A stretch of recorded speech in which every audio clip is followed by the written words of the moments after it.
সমবেত বন্ধুগণ, ভারতের কমিউনিস্ট পার্টি মার্ক্সবাদী আজকের কর্মসূচি আপনারা সবাই জানেন।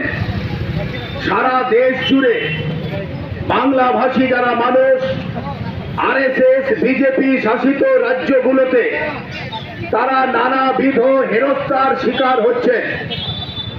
বাংলা ভাষায় কথা বললেই তাদের বিদেশি তকমা দেওয়া হচ্ছে এবং বর্ডার সিকিউরিটি ফোর্সের মাধ্যমে পুশব্যাকের নামে তাদের বাংলাদেশের মধ্যে ঠেলে দেওয়া হচ্ছে। আমাদের এই জেলার, আমাদের এই রাজ্যের শয়ে শয়ে পরিযায়ী শ্রমিক যারা বাংলা ভাষায় কথা বলেন, যারা গরিব, যারা প্রান্তিক, রুটি রুজির জন্য ভারতবর্ষের বিভিন্ন প্রান্তে যাচ্ছেন। বিশেষ করে আজকের পশ্চিম বাংলায় যেখানে কোনো কাজ নেই, লুট ছাড়া যেখানে কোনো শিল্প নেই, ঢপ ছাড়া যেখানে কোনো শিল্প নেই, সেই রাজ্যের পরিযায়ী শ্রমিকরা যখন বিভিন্ন রাজ্যে যাচ্ছেন তারা হেনস্থার শিকার হচ্ছেন, অত্যাচারের শিকার হচ্ছেন, নিখোঁজ হচ্ছেন। আমাদের নলাটি 2 নম্বর ব্লকের এখনো অনেক পরিযায়ী শ্রমিক, পাইকর ব্লকের পরিযায়ী শ্রমিক, নলাটি 1 নম্বর ব্লকের পরিযায়ী শ্রমিক তারা এখনো নিখোঁজ। যারা অত্যাচারের শিকার হয়ে ফিরে আসছেন তারা অত্যাচারের যে বিবরণ দিচ্ছেন তা মধ্যযুগীয় বর্বরতাকেও সীমা অতিক্রম করেছে। তাদের অন্ধকার ঘরে ডিটেনশন ক্যাম্পের নামে রাখা হচ্ছে, তাদের উপরে অত্যাচার হচ্ছে। ভারতের কমিউনিস্ট পার্টির মার্ক্সবাদীর বক্তব্য হলো, আজ থেকে 4 মাস আগে আরএসএস বিজেপি পরিচালিত সরকার ঘোষণা করেছিল ভারতবর্ষের বিভিন্ন রাজ্যে বাংলা ভাষায় কথা বললেই তাদের গ্রেফতার করা হবে, তাদের বাংলাদেশি বলে চিহ্নিত করা হবে। যেমন আরএসএস পহেলগামের ঘটনার পর সন্ত্রাসবাদীদের গ্রেফতার করতে ব্যর্থ হলেও সেকেন্ডের মধ্যে সারা ভারতবর্ষের মুসলমানদের পাকিস্তানের গুপ্তচর এবং পাকিস্তানের নাগরিক বলে দেখে দিয়েছিলেন আরএসএস বিজেপি, অমিত শাহর মতন অপদার্থ মন্ত্রী এবং নেতারা। এক্ষেত্রেও ঠিক তাই, বাংলা ভাষায় কথা বললেই তাদের বাংলাদেশি বলে দেখে দেওয়া হচ্ছে। আসামের মুখ্যমন্ত্রী তিনি ঘোষণা করেছেন যারা আসামে বাংলায় কথা বলবে তারা বাংলাদেশি অতএব আসামে থাকতে পারবে না। আপনারা জানেন ছত্তিশগড়ে উদ্বাস্তু বাঙালিদের পুনর্বাসনের ব্যবস্থা করা হয়েছিল পূর্বতন কংগ্রেস সরকারের আমলে। আজকে সেই উদ্বাস্তুদের হেনস্থ করা হচ্ছে, তাদের জায়গা থেকে উচ্ছেদের পরিকল্পনা করা হচ্ছে।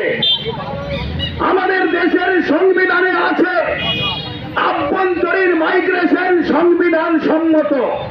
যারা রুটি রুজির জন্য যাবেন বিভিন্ন রাজ্যের বিভিন্ন প্রান্তে তাদের সুরক্ষা দেওয়া, তাদের রুটি রুজির অধিকার ফেরত দেওয়া এটা কেন্দ্রীয় সরকারের দায়িত্ব এবং কর্তব্যের মধ্যে পড়ে।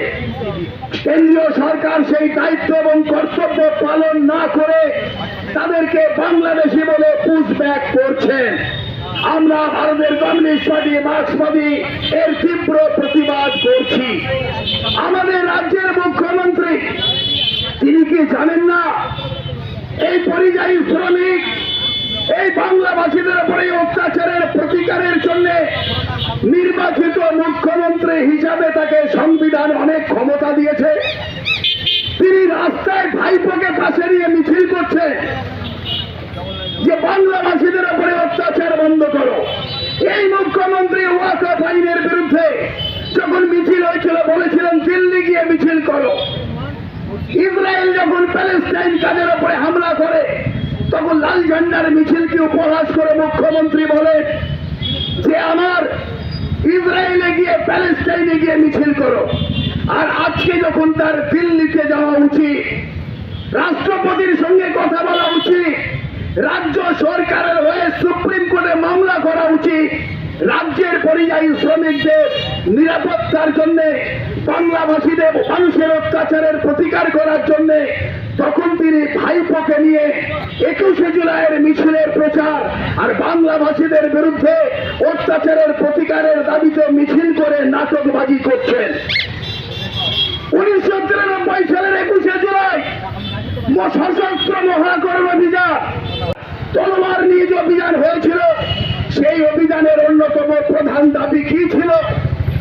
মমতা ব্যানার্জি তখন যুব কংগ্রেসের সভানেত্রী, অন্যতম প্রধান দাবি ছিল রাজ্যে অনুপ্রবেশ বন্ধ করতে হবে। আজকে তিনি বলছেন যে অনুপ্রবেশের বিরুদ্ধে, বাংলাভাষীদের উপরে অত্যাচারের বিরুদ্ধে আজকে তিনি যখন মিছিল করছেন তখন এই প্রশ্ন জাগে, আজকের পশ্চিম বাংলায় আরএসএস বাংলাভাষীদের উপরে যে অত্যাচার দেশ জুড়ে করছে, আজকে বামফ্রন্ট সরকার থাকলে এত দম তাদের হতো না। তাই আমাদের দাবি, মুখ্যমন্ত্রীকে নাটক ছেড়ে অবিলম্বে মুখ্যমন্ত্রীর দায়িত্ব পালন করতে হবে।